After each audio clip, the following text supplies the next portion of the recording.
Women makes noise. All women makes noise. Real quick, women makes noise.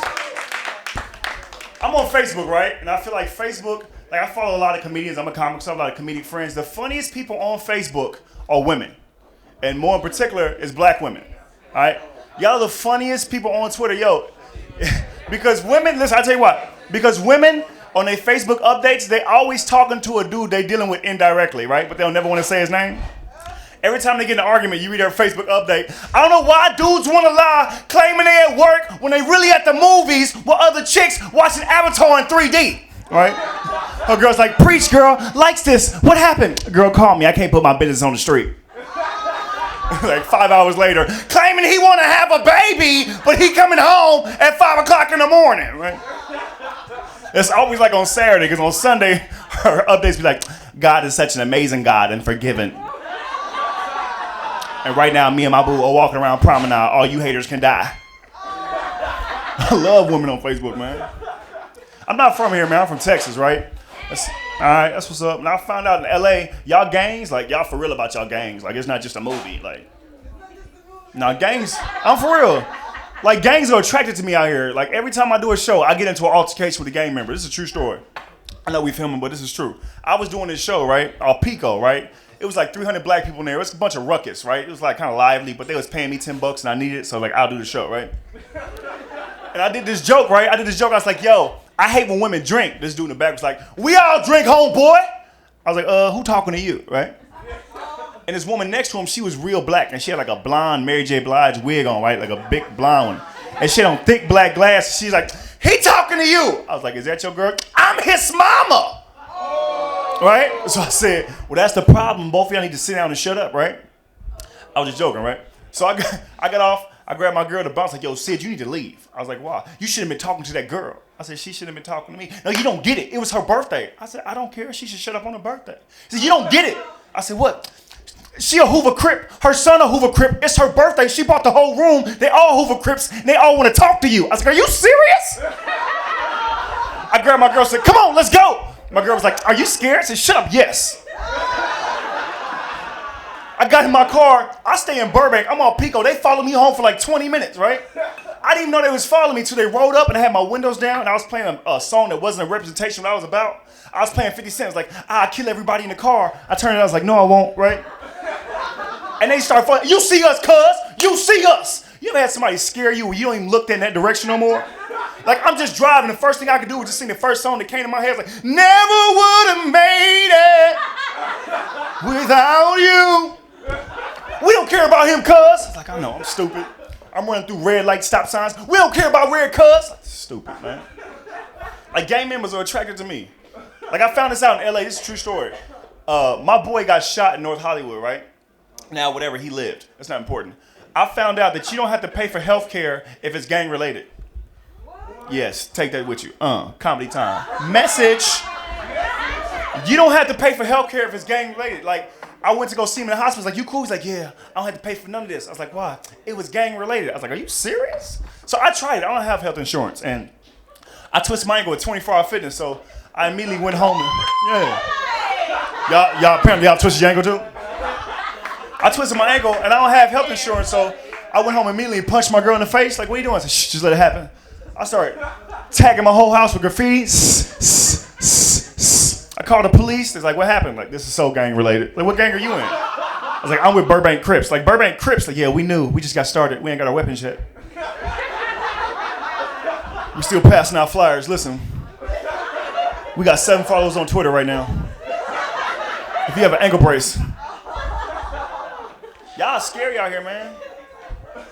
So I joined a church, right? Like, yo, I'm gonna give my life to Christ. I joined a church, right? Which is like, stop. It's frustrating. When you join a church and then you ain't never gone, like I'm new. Like, I ain't gonna be perfect. I ain't gonna be rookie of the year. Like, you know what I mean? Like, I don't know all the plays. You know what I mean? Like, I'm brand new. My Bible got dust on it. You know what I mean? And they always try to confuse you. If you knew, they always try to confuse you. My pastor was like, yo, open up your Bibles to Genesis. When you get there, say amen. I was like, all right, Genesis. In the beginning, well, why don't you just say that? Like, I'm new. Like, I'm a new Christian. So I'm like, I'm trying to learn the ways, but I'm new. But like, I admit, like, you know, I'm still prideful. You know what I mean? Even when I'm still a prideful dude, like, it takes time. You know what I mean? Like, even when I pray, I'm prideful. You know what I mean? I'm like, Lord, I want this job. I ain't gonna beg you for it, but you know my heart. I ain't gonna get on my knees twice for the same thing. All these earthquakes, everybody trying to get close to God. Where's this Jesus you talk about?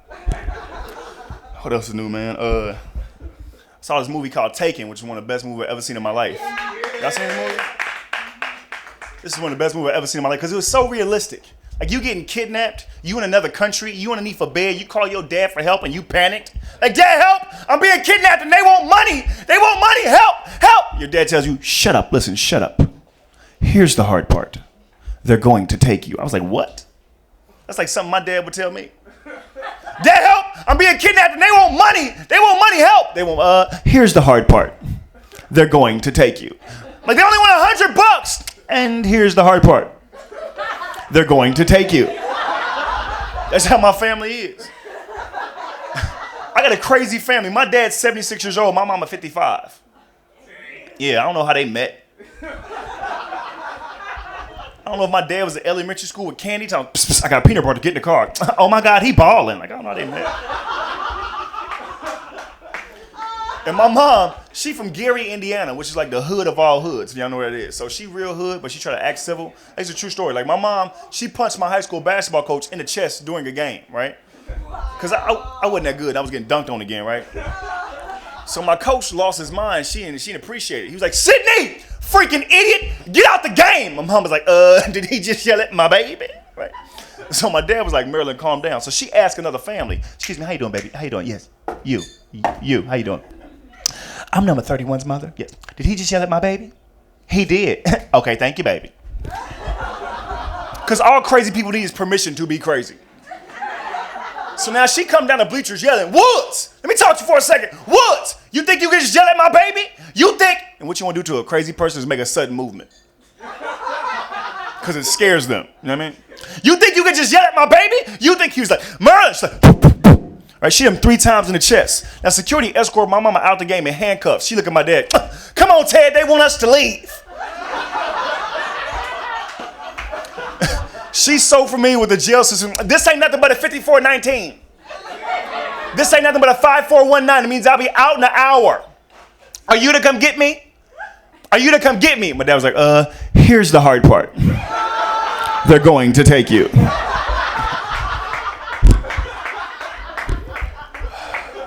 I didn't see it. Did I get it? Okay, cool. Last couple jokes. I'm sick of reality TV. Like, I'm sick of it. Like, I'm sick of stars falling from the grace. You know what I mean? They falling from the grace of celebrity, and then they have a reality show to make you feel sorry for them. I'm like, look, I don't care how you lost your millions and I can't manage my dollar. You know what I mean? Like, I've been watching Fantasia. Jesus Christ. She has a GED tutor. I don't know if y'all seen this. Yeah, she has a GED tutor. First of all, exactly. I didn't even know. I thought they just give GEDs away. I thought once you was 23 and you still in high school, it said, come here, stupid, come here. Sign this and go and get out of here. I'm sick of it. I was going to tell y'all something else. I'll tell y'all this joke. This is one of my favorite jokes. You're going to laugh, okay? I need you to laugh. All right? They can't see you on the internet, but you looking at me like this. Stop trying to punk me, okay? People in Idaho need to see me, see you laugh. Anyway. You ever have, I was talking about my coach. Let me go back to this. This is my last joke. You ever have somebody that's always in trouble with the law? Like, always in trouble, but you never know what they're in trouble about? Like, they always talk over it? They always give you hints and clues? This is my high school basketball coach. I kid y'all not. This is a true story. It's gonna get out. Oh, well. He was always in trouble with the law, but he would never tell you what he was in trouble for. But it would always come out, like, inopportune times. Like, we finna play a game, right? So he was like, I'm from Texas. He real country. Everybody get in here, huddle up. Listen up, huddle up. We're about to go play Dunbar. Now, when we get there, there's going to be a lot of camera people, a lot of news crews, a lot of photographers, okay? A lot of reporters are going to ask you some questions. I just want to let you know, I never touched that little girl. Everybody went on 3. Like, what? Then he would walk off, right? He would show up to practice like a half hour late. Like, where's coach? He show up. Yeah, rumors. Everybody get in here. Listen. Tonight on 60 Minutes, they're going to try to tell you that I slept with one of your teammates. I'm going to let you know something. I never touched Matthew. Showers, let's go! Hey, Matthew, you're starting tonight.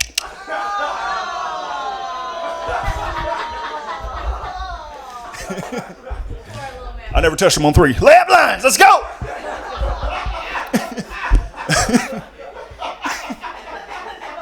All right, last joke. Layup lines. All right, last joke. I got a grandma, right? She 83 years old, right? And I love my grandmama to death, right? Yeah, I love her to death. But she always want to go to the hospital, right? Nah, but she don't even be sick. She just want to go. Because that's all her friends are. You know what I mean? She think it's a club. 8:30 night, she in her room getting ready. I said, Grandma, where you think you going? It's Friday. I'm going to the spittle. What? Dr. Thompson working. I was like, look, I'm not taking you anywhere because you're not sick. So you're not going to take me? I said, no. So she going to call the ambulance. It's a true story. Nah, for real. 2 paramedics come with my grandma. They come get her and carry her off on a gurney. She on with me. I see it too. So much. Hi, friends. A lot of white people here. Give it up for the white people.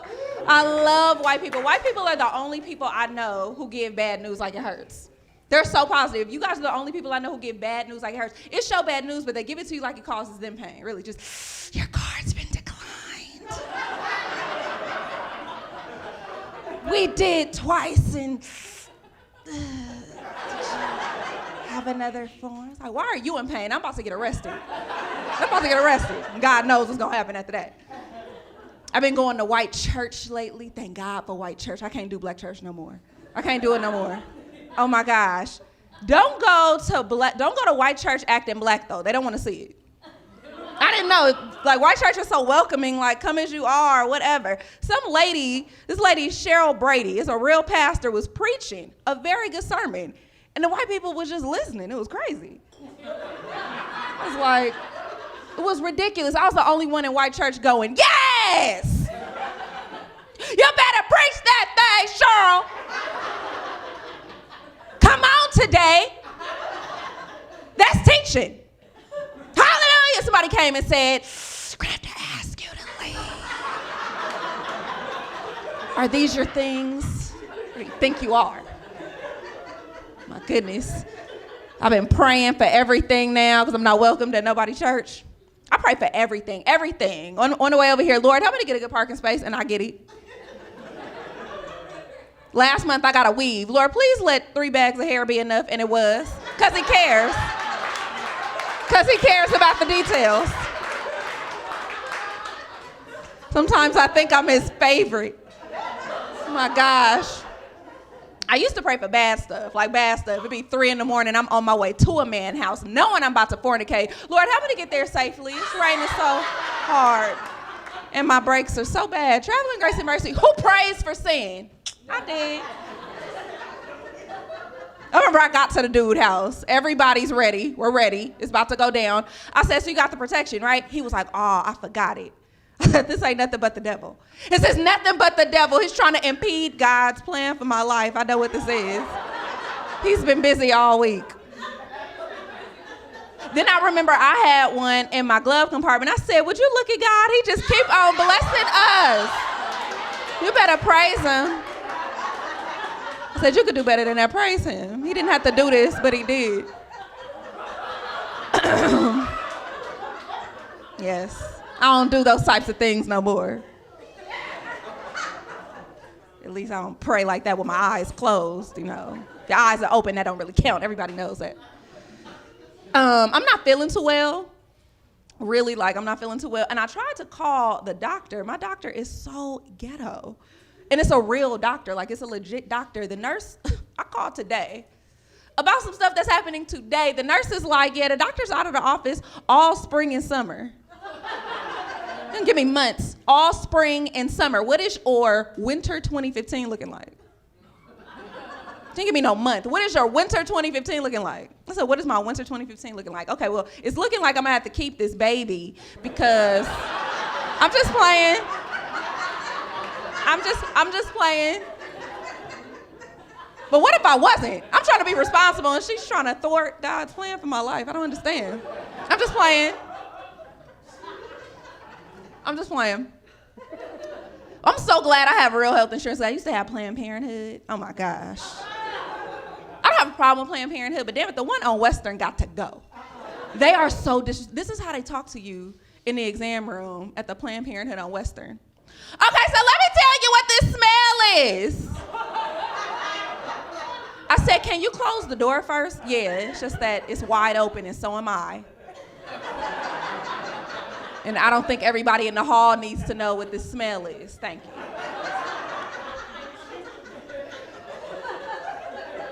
No, but seriously, what is this smell? Because I thought my brakes went out. Took the car to 3 different Pep Boys before I realized it's me. Oh, awful. It's me. I feel like it should be an easier way to get a pap smear. I hate going to get one. I got an iPhone, all kind of stupid apps. When they gonna come up with a pap smear application? Wouldn't that be dope? A pap app? All I gotta do is take a picture of you, send it off to your doctor, wait a few minutes, bzz, yeast infection. Cool. So convenient. You could share it to Facebook like you do everything else. Just want to make it clear, if anybody in here got their relationship status on Facebook, we don't want to see it. Who do you think you are broadcasting your happiness? We don't want to, I cannot stand when people have, me and Bay at the Jazz Fest, me and Boo at the zoo, team us. I be wanting to go team, oh, brother. Can't stand this. We gonna do that. Take a picture of everything, okay? Take a picture of you crying when he leave your ass. We wanna see it all. We have a right to know. Gosh, I sound so bitter. I do. It's only because I'm single and I'm trying to first of all, I'm trying to get over my ex. I think I'm there. I'm no longer having like those fantasies about finding a better guy and that better guy, like, you know, I used to have this fantasy, I'm so ashamed to admit this. I used to have this fantasy where I married a pastor, like a pastor of like a big church. So I was the first lady of a church. And we was having like a big revival. And my ex walks in and walks to the altar to try to give his life to Christ. And I said, no, he doesn't want you here. And I tug on my ear and security comes and throws him out and everybody goes, ha ha ha ha ha ha. I don't have that fantasy anymore except for just right now when I told you guys about it. Oh yeah, I'm trying to get my standards up. Standards was real low. Like my new standard is I don't give my phone number to guys with real old cell phones no more. Like if this is the phone, then what does the rest of your life look like? Old cell phone is very indicative of a bad life. This fine guy outside of Walgreens, he's like, put your number in here, baby girl. I seen the phone and went, ah! Put it in here? Okay. I was like, okay. Let me see it, figure it out. It's ringing, I don't know how to save it. Trying to be nicer to guys. It's so hard to be nice to guys because guys just feel like they could just yell whatever to you, and girls have been trained, women have been trained as little girls to be nice and ignore silly things that boys say. This homeless man was flirting with me. This homeless man was flirting with me. That's what he decided to do with his homeless time, is flirt with me. I'm in my car and he's, outside on the street where he's supposed to be. And he's flirting with me. I don't mean like regular flirting, like crazy homeless flirting, like, ha ha, bitch, make me a sandwich, ha ha ha. Like all that crazy foolishness. And I have to ignore that. So finally the light turns green, I drive off. He yells something to the effect of, you ain't even gonna give me your number? I could only ignore so much. So I politely made a U-turn. And I said, did you just ask me for my number? What do you think I want to know about you? What are we gonna talk? I don't even own 2 cans in a string. How are we gonna talk? How late can you stay on the office men's shelter phone? How long can you even do that? What if the conversation goes great? Then what? Are you gonna take me out? You live out. How is that exciting for you? What's up, y'all? Y'all good? Yeah. There's more y'all in here than that. Are y'all good? Yeah. This isn't a black thing, is it? Because I see 2 black women right there. Y'all should be clapping the loudest. What's wrong? And that was a white lady. I got a question. Is racism still relevant in America? Look, nobody. Am I speaking German in here? Is racism still relevant in America? Yeah. Yes. See some of the white people like, whatever do you mean? Let me tell you something, man. Racism will always be relevant in America for 2 reasons. 1, it's just too much bad history in this country. And 2, I just think it's natural for everybody to be a little bit racist. And white people, y'all are the first ones to denounce that. I'm not racist. I'm incapable of being racist. My best friend is black. He's also my chauffeur, but he's my best friend. Let me tell you something. Everybody in this room, everybody in this country is a little racist. You might not be smack a taco out of Mexican hand racist, but everybody is a little. Forget y'all, man. That's funnier than that. I don't know why y'all scared to laugh. Y'all act like 300 Mexicans gonna pop out the kitchen. What the? It's hilarious. You don't know how racist America is until after you leave. Like I did a show not too long ago in Edmonton, Canada. There is no racist vibe in Edmonton. Well, first of all, ain't no brothers out there, so ain't nobody be mad at me. But the comedy club was inside this mall. It was like the world's biggest mall. I must have walked around that mall for 4 days looking for a black person. Finally, I saw one. I ain't even know him. I just ran up to him and hugged him like, dog, where you been? We need to stick together. He was offended. He was like, dude, get your hands off me, bro. That's totally uncool. I was like, they got him. They got him. It's too late. I know I'm not supposed to cuss on this show, but if y'all don't pep up, I'm gonna start cussing everybody out. It's really weird, man. Yeah, like I didn't really do much today. Sat around the house, smoked weed. Any weed smokers in here?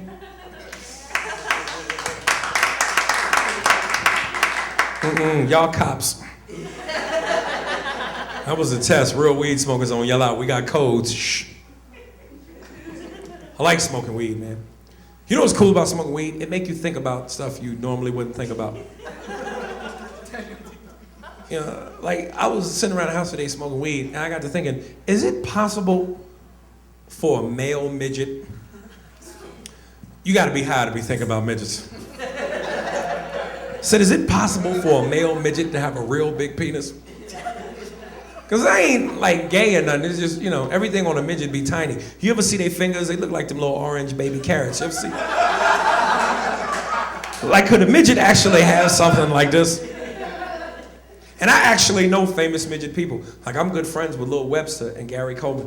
I got their numbers on my cell phone. I don't know why, but I got it. And I was hanging out with Lil Webster one time, and he told me something that blew my mind. He says when he has sex, he don't like having sex with women his size. He liked to have sex with grown-sized women. And I was sitting around the house smoking weed, and I got to thinking, if Lil Webster was having sex with a grown-sized woman, doggy style, is he actually standing up in the bed?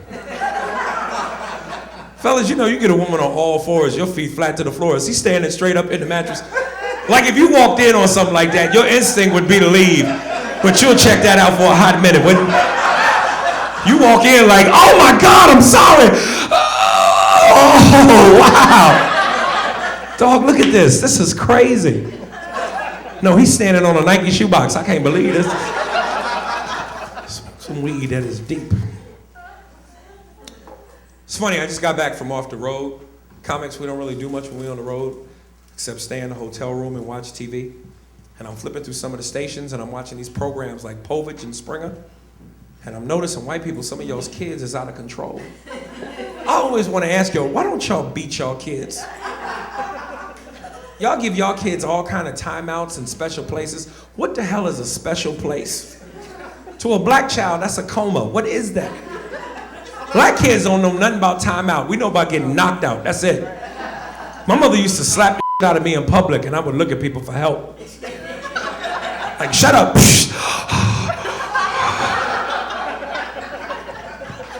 White people felt my pain. Oh my God. Black people see black kids get hit. They like, hey, get your together. Black people will beat other people's kids if they messing up too bad.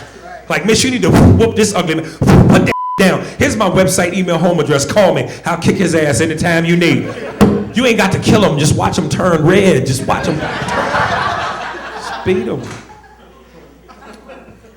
You know what I found out growing up? It shocked me. White kids are just as shocked to find out black kids don't talk back to their parents as we are when we hear them talk back to theirs. Because I used to have a little buddy who would come over to my house on the weekends, little Nate. We'd be in my room playing video games. My mother used to come in the room on us and cuss me out for no reason. Just scare the hell out of both of us. We'd be in the room playing Mario Brothers. She come kick open the door like SWAT. We on level 4. She just, Aries, how many times have I told you to clean this room? Cut that damn game off and clean this room. I come back, this room ain't clean. I'm gonna take the Nintendo cord, wrap it around your neck and stick it in your ass. Boy, I ain't playing with you. This ain't no threat. This a problem. Try me, boy. Try me. My white friend would turn to me offended like, dude, what the hell? She can't do that, man. This is your space. This is your area. She's violating your right to privacy. You should say something. You want me to go say something? I'd be so scared, I start talking to him like a slave from Roots, like, you's gonna get me in troubles. I like you, Nate, I really do. But my parents is good black folk. They gives me food, they gives me sleeps. Now you get away from around here with that foolishness. Get from here.